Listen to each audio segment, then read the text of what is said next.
홍콩에서 지난 6월 송환법 반대 투쟁이 시작된 이후 어제 두 번째로 많은 인파가 모여 평화 시위를 벌였습니다. 중국 정부가 시위대의 폭력성을 강조하며 무력 개입 명분을 쌓아가고 있는 상황이어서 더 의미가 컸는데요. 홍콩 연결합니다. 안양봉 특파원, 홍콩이 모처럼 평화로운 모습을 보였다고요? 제가 나와 있는 곳이 홍콩 정부 청사와 입법회 등 홍콩 공권력을 상징하는 기관들이 모두 모여있는 도심 근처의 한 공원입니다. 오늘은 이렇게 한적하고 평화로운 모습이지만 6월 이후 홍콩 시민들이 이곳을 가득 채운 게 한두 번이 아닙니다. 시위 여성이 경찰의 알갱이 총탄에 실명이기에 빠지고 연이어 항공 대란까지 발생하면서 지난주 홍콩 사태는 일촉즉발 상황까지 갔었는데요. 그러나 170만 명의 평화 행진은 결국 홍콩 시민들이 원하는 것은 대화와 타협을 통한 사태 해결이라는 메시지가 아닐까 생각됩니다.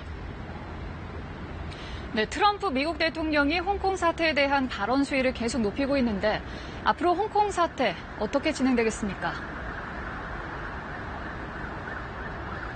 사흘 전 시진핑 중국 국가주석에게 시위대와 마주 앉으라고 촉구하더니 오늘은 아예 무역 협상은 홍콩 사태와 연결되어 있다고 단도직입적으로 말했습니다.